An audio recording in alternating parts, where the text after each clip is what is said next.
관절 사이에, 인공관절 사이에 들어가 있는 강화 플라스틱으로 만든 인조연골이 마모가 돼서 좀 얇아지게 되고 관절 사이의 간격이 좀 헐렁헐렁해지면서 간격이 이완이 되죠.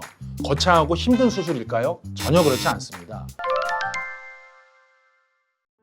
안녕하십니까? 저는 세란병원 인공관절센터에서 일하고 있는 정형외과 의사 박영식이라고 합니다. 오늘 제가 말씀드릴 내용은 인공관절 수술들 많이 하시잖아요.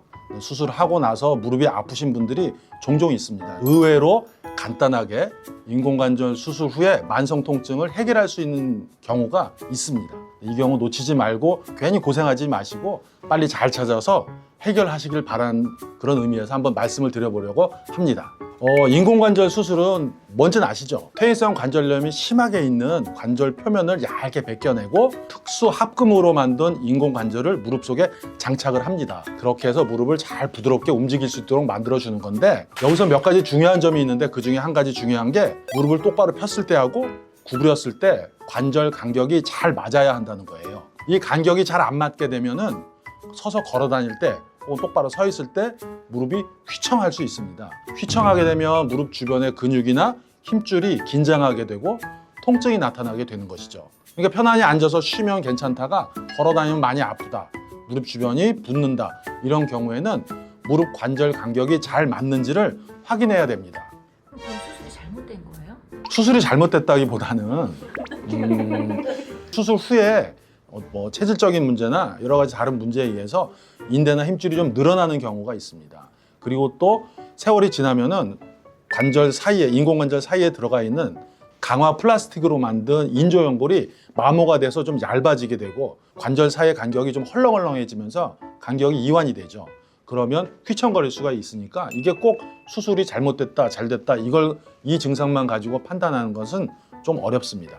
그럼 이런 경우에 어떻게 하면 될까요? 간단합니다. 상식적으로 생각해서 관절 사이에 들어있는 인조연골을 좀 두꺼운 것으로 바꿔주면 간격이 딱 맞겠죠. 그럼 이 사이에 들어가 있는 인조연골을 바꾸려면 결국 수술을 해야 되는데, 그럼 우리가 알고 있는 것처럼 거창하고 힘든 수술일까요? 전혀 그렇지 않습니다. 물론 무릎을 절개해서 관절을 열어야 되는데, 관절을 연 상태에서 인조연골을 제거하고 새로운 조금 더 두꺼운 인조연골을 삽입하고 관절을 닫으면 되니까, 물론 입원은 한 일주일, 2주일 할 수 있지만 출혈도 거의 없고 통증도 별로 많지 않고 재활도 굉장히 빠르게 진행이 되고 간격이 잘 맞게 되면 무릎의 안정성도 높아지기 때문에 염증도 없어지게 되고 통증도 사라지게 되기 때문에 수술 후의 증상이 오히려 더 좋아지고 더 편해집니다. 그런 분들은 얼마나 많아요? 많지는 않습니다. 의사들의 경험이 되게 중요하고, 그러니까 초보자나 경험이 많지 않으신 분들에게 수술 받은 경우에 이런 일들이 좀 있을 수 있습니다. 수술 중에 이게 간격이 잘 맞는 것인지를 판단하는 것은 전적으로 수술하는 주치, 의사의 능력, 경험에 따르기 때문에 사실 그 의사가 판단하는 거가 굉장히 중요하다고 할 수 있죠.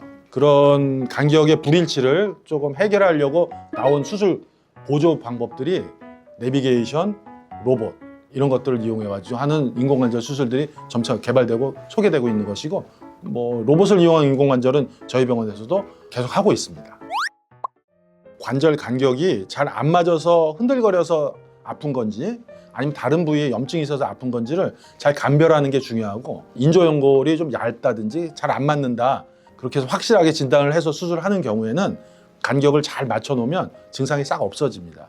인공관절 수술 후의 통증 중에 해결할 수 있는 부분들이 분명히 있습니다. 그러니까 간단하게 치료해서 회복될 수 있는 만성 통증도 있으니 인공관절 수술 후에 아픈 거는 그냥 견뎌야 돼, 운동 열심히 해야 돼, 이렇게만 간주하지 마시고 한번 정확히 잘 진찰해서 알아보시는 것도 좋을 것 같습니다.